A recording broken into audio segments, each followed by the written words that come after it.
Students, welcome to you in Blossom Biology. इस video में हम पढ़ेंगे मानव मस्तिष्क। हम पढ़ रहे हैं क्लास 10th एनसीईआरटी साइंस का 7th चैप्टर समन्वय और नियंत्रण। इसमें हमारा टॉपिक है इस वीडियो का मानव मस्तिष्क। तो आइए हम पढ़ते हैं। क्या मेरुरज्जु का कार्य केवल प्रतिवर्ती क्रिया है? निश्चित रूप से नहीं, क्योंकि हम जानते हैं कि हम सोचने वाले प्राणी हैं। मेरुरज्जु तंत्रिकाओं की बनी होती है जो सोचने के लिए सूचनाएं प्रदान करती है। सोचने में अधिक जटिल क्रियाविधि और तंत्रिकीय संबंधन होते हैं, इसलिए स्वाभाविक है कि मेरुरज्जु का कार्य केवल यह नहीं है। यह मस्तिष्क में संकेंद्रित होते हैं, जो शरीर का मुख्य समन्वय केंद्र है। हमारे शरीर का पूरी क्रियाओं का समन्वय कौन करता है? मस्तिष्क करता है। मस्तिष्क हमारे शरीर का मुख्य समन्वय केंद्र है। मस्तिष्क तथा मेरुरज्जु केंद्रीय तंत्रिका तंत्र बनाते हैं। मस्तिष्क और मेरुरज्जु को मिलाकर केंद्रीय तंत्रिका तंत्र बनता है। ये शरीर के सभी भागों से सूचनाएं प्राप्त करते हैं तथा उनका समाकलन करते हैं। हम अपनी क्रियाओं के बारे में भी सोचते हैं। लिखना, बात करना, एक कुर्सी घुमाना, किसी कार्यक्रम के समाप्त होने पर ताली बजाना इत्यादि ऐच्छिक क्रियाओं के उदाहरण हैं जो आगे क्या करना है के निर्णय पर आधारित है। हम ये सारी क्रियाएं अपने सोच समझ के ये सारी क्रिया करते हैं, यानी कि हमारी इच्छा से हो रही है ये सारी क्रियाएं, इसलिए इनको ऐच्छिक क्रियाएं कहते हैं। अतः मस्तिष्क को भी पेशियों तक संदेश भेजने होते हैं। ये दूसरा मार्ग है जिसमें तंत्रिका तंत्र पेशियों में संचार भेजता है। ये दूसरा मार्ग है जिसमें तंत्रिका तंत्र क्या करता है? पेशियों में क्या भेजता है? संचार भेजता है, उसको सूचना देता है। केंद्रीय तंत्रिका तंत्र तथा शरीर के अन्य भागों में संचार को परिधीय तंत्रिका तंत्र सुगमता प्रदान करता है, जो मस्तिष्क से निकलने वाली कपाल तंत्रिकाओं और मेरुरज्जु से निकलने वाली मेरुरज्जु तंत्रिकाओं से बना हुआ होता है। देखिए, परिधीय तंत्रिका तंत्र जो कि शरीर के अन्य भागों में संचार को भेजता है या संचार तंत्र बनाता है, तो वो किससे बना होता है? कपाल तंत्रिका और मेरुरज्जु से निकलने वाली मेरु तंत्रिका से बना हुआ होता है। और ऊपर हमने पढ़ा था कि मस्तिष्क और मेरुरज्जु से मिलकर क्या बनता है? केंद्रीय तंत्रिका तंत्र बनता है। परिधीय तंत्रिका तंत्र किससे बनता है? कपाल तंत्रिकाओं और मेरु तंत्रिकाओं से। इस प्रकार मस्तिष्क हमें सोचने की अनुमति तथा सोचने पर आधारित क्रिया करने की अनुमति प्रदान करता है। जैसी आपको संभावना होगी, यह एक जटिल अभिकल्पना द्वारा मस्तिष्क के विभिन्न भागों से जो विभिन्न आगत और निर्गत सूचनाओं को संकलित करने के लिए उत्तरदायी है, पूरा किया जाता है। ये जो कार्य है सोच के कार्य करने का, सोचने की अनुमति देना और सोचने पर आधारित क्रिया करने की अनुमति देना, ये सारी एक जटिल अभिकल्पना है जो किसके द्वारा पूरी होती है? मस्तिष्क के द्वारा पूरी होती है। विभिन्न आगत और निर्गत सूचनाओं का समाकलन होता है और उसके द्वारा यह पूरा किया जाता है।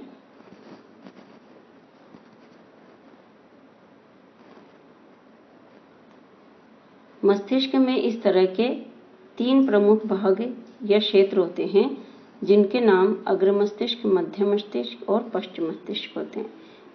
मस्तिष्क के 3 भाग होते हैं, अग्र मस्तिष्क, मध्य मस्तिष्क और पश्च मस्तिष्क, जैसा कि हम इस चित्र में देख सकते हैं। देखिए, हमारा अग्र मस्तिष्क है ये, इसको हम प्रमस्तिष्क कहते हैं।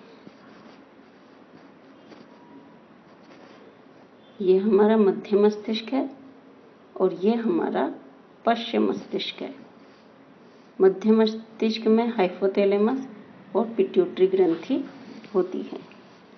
अग्र मस्तिष्क में हमारा प्रमस्तिष्क होता है और ये कपाल क्या होता है? हमारे मस्तिष्क की रक्षा करने के लिए एक खोल होता है, एक हार्ड खोल होता है, जिसको कि हम कपाल कहते हैं, जिसके द्वारा हमारे मस्तिष्क की सुरक्षा की जाती है। तो ये 3 भाग होते हैं।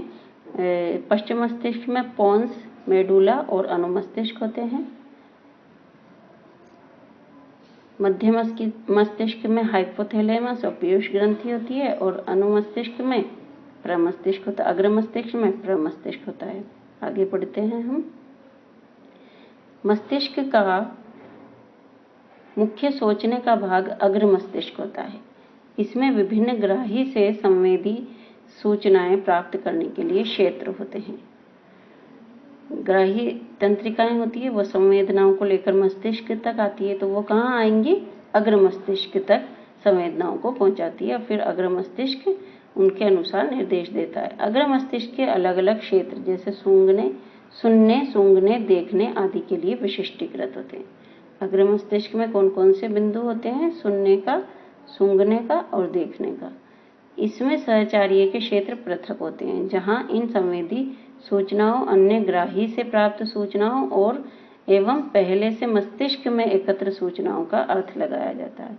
संवेदी सूचनाएं, ग्राही से सूचनाएं, ग्राही तंत्रिकाओं से, और सारे मस्तिष्क में जो सूचनाएं इकट्ठी होती है उन सब का अर्थ लगाया जाता है। इन सब पर आधारित एक निर्णय लिया जाता है कि अनुक्रियाएं और सूचनाएं प्रेरक क्षेत्र तक कैसे पहुंचाई जाए।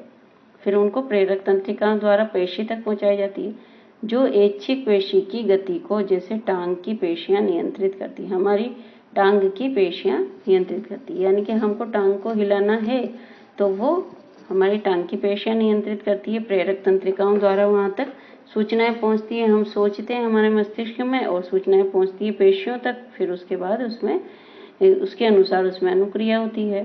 हालांकि प्रकृति में कुछ संवेदन देखने और सुनने से अधिक जटिल है। जैसे हमें कैसे पता चलता है, लगता है कि हम पर्याप्त भोजन खा चुके हैं।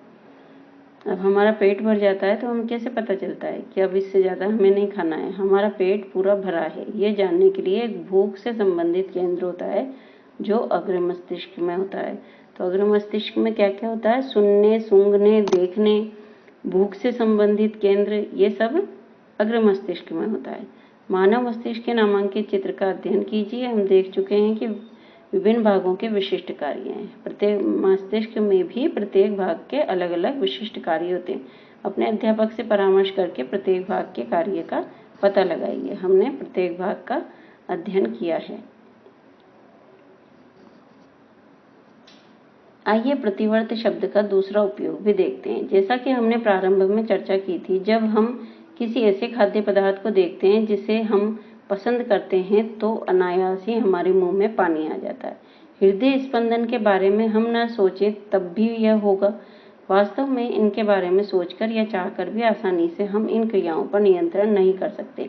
क्या हम सांस लेने के लिए या भोजन पचाने के लिए सोचना या याद करना पड़ता है? अतः सामान्य प्रतिवर्ती क्रिया जैसे पुतली के आकार में परिवर्तन या कोई सोची क्रिया जैसे कुर्सी खिसकाना के मध्य एक और पेशी गति का सेट है जिस पर हमारे सोचने का कोई नियंत्रण नहीं होता है।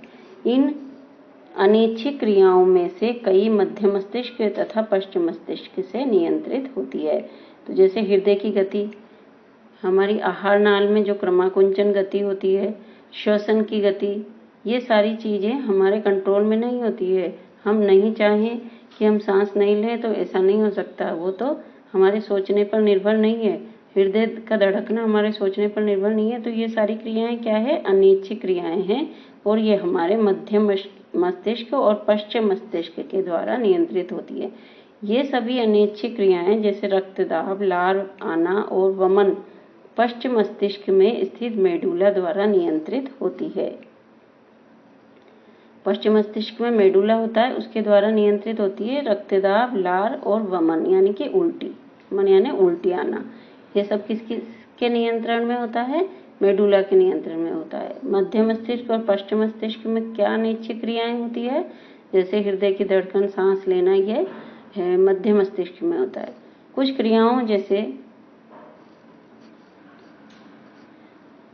सीधी रेखा में चलना, साइकिल चलाना, एक पेंसिल उठाना पर विचार कीजिए। यह पश्चिम मस्तिष्क में स्थित भाग अनुमस्तिष्क के द्वारा ही संभव है, जो ऐच्छिक क्रियाओं की परिशुद्धि और शरीर के संस्थिति और संतुलन के लिए उत्तरदायी है। हमारे शरीर की संस्थिति और संतुलन मेन चीज है कि संतुलन के लिए उत्तरदायी।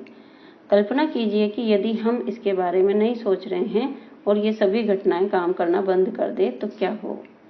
तो इस तरह से हमने मस्तिष्क का जो चित्र पढ़ा था उसमें देखिए हमारे कौन कौन से भाग किस किस चीज को कंट्रोल करते हैं। मेडुला के बारे में हमने पढ़ा कि मेडुला क्या कार्य करता है? हमारे रक्त दाब को, लार के निकलने को और उल्टी आने को नियंत्रित करता है। उसके अलावा प्रमस्तिष्क हमारे ऐच्छिक क्रियाओं को नियंत्रित करता है और पश्चिम मस्तिष्क और मध्य मस्तिष्क हमारी अनैच्छिक क्रियाओं को नियंत्रित करता है। हाइपोथैलेमस हमारे शरीर के तापमान को नियंत्रित करता है। पिट्यूटरी ग्रंथि भी, जो पीयूष ग्रंथि होती है, वो हाइपोथैलेमस के नीचे होती है और ये हमारे बॉडी के सारे हार्मोन्स का नियंत्रण करती है, इसलिए इसे मास्टर ग्रंथि भी कहा जाता है। तो इस तरह से हमने मस्तिष्क का अध्ययन किया। आगे अगला टॉपिक है हमारा, ये ऊतक रक्षित कैसे होते हैं। ये ऊतक रक्षित कैसे होते हैं? मस्तिष्क की तरह कोमल अंग जो विविध क्रियाओं के लिए बहुत आवश्यक हैं की सावधानी पूर्वक रक्षा होनी चाहिए। मस्तिष्क को किस में सुरक्षित रखा जाता है? कपाल में। कपाल एक कठोर अंग है जो कि मस्तिष्क को सुरक्षित रखता है। इसके लिए शरीर की अभिकल्पना इस प्रकार की जाती है कि मस्तिष्क एक हड्डियों के बॉक्स में अवस्थित होता है। बॉक्स के अंदर तरल पूरित गुब्बारे में मस्तिष्क होता है जो प्रघात अवशोषक उपलब्ध करवाता है। इसके अंदर कुछ तरल भरे हुए होते हैं जो कि प्रघात अवशोषक होते हैं, जो कि प्रघातों को झेल लेते हैं। यदि आप अपने हाथ को कमर के मध्य के नीचे ले जाएं तो आप एक कठोर उभार वाली संरचना का अनुभव करेंगे। यह कशेरुकदंड या रीढ़ की हड्डी है जो मेरुरज्जु की रक्षा करती है। यानी हमारी जो रीढ़ की हड्डी है उसके अंदर मेरुरज्जु सुरक्षित रहती है। तो ये जो रीढ़ की हड्डी है वो भी एक क्या है? हमारा मेरुरज्जु को सुरक्षित रखने वाला खोल होता है, जिसको हम कशेरुकदंड भी कहते हैं। तो जो कोमल अंग हैं वो सुरक्षित रखे जाते हैं। तंत्रिका ऊतक कैसे कार्य करता है? देखिए, इसको हम पढ़ लेते हैं। तंत्रिका ऊतक कैसे कार्य करता है? अब तक हम तंत्रिका ऊतक की चर्चा कर रहे थे। ये कैसे सूचना प्राप्त करता है? इन्हें शरीर में भेजता है, सूचनाओं को संसाधित करता है, सूचनाओं के आधार पर निर्णय लेता है और पेशियों तक क्रिया के लिए निर्णय को संवाहित करता है। दूसरे शब्दों में, जब क्रिया या गति संपन्न होती है, पेशी ऊतक अंतिम काम करते हैं। जब भी कोई गति होती है, क्रिया होती है, तो पेशी ऊतक कार्य करते हैं। जंतु पेशी कैसे गति करती है? जब तंत्रिका आवेग पेशी तक पहुंचता है तो पेशी को गति करनी चाहिए। एक पेशी कोशिका कैसे गति करती है? कोशिकीय स्तर पर गति के लिए सबसे सरल धारणा है कि पेशी कोशिकाएं अपनी आकृति बदलकर गति करती है। अतः आगामी प्रश्न यह है कि पेशी कोशिकाएं आकृति कैसे बदलती है? इनका उत्तर कोशिकीय अवयव के रसायन में निहित है। पेशी कोशिकाओं के विशेष प्रकार की प्रोटीन होती है। पेशी कोशिकाओं में एक विशेष प्रकार की प्रोटीन होती है जो उनकी आकृति और व्यवस्था दोनों को बदल देती है। कोशिका में यह तंत्रिका विद्युत आवेग की अनुक्रिया के फलस्वरूप होता है। विद्युत आवेग की अनुक्रिया के फलस्वरूप होता है ये। जब यह घटना होती है तो इन प्रोटीन की नई व्यवस्था पेशी की नई आकृति देती है। स्मरण कीजिए, जब हमने कक्षा 9 में पेशी ऊतक की चर्चा की थी तब भिन्न प्रकार की पेशियां जैसे ऐच्छिक पेशियां, अनैच्छिक पेशियां थी। अब तक हमने जो चर्चा की है उसके आधार पर आपके विचार में इनमें क्या अंतर हो सकते हैं। इस वीडियो का हमारा टॉपिक यहीं तक है। इसके बाद हम अगले वीडियो में पादपों में समन्वय पढ़ेंगे। जय हिंद, जय भारत।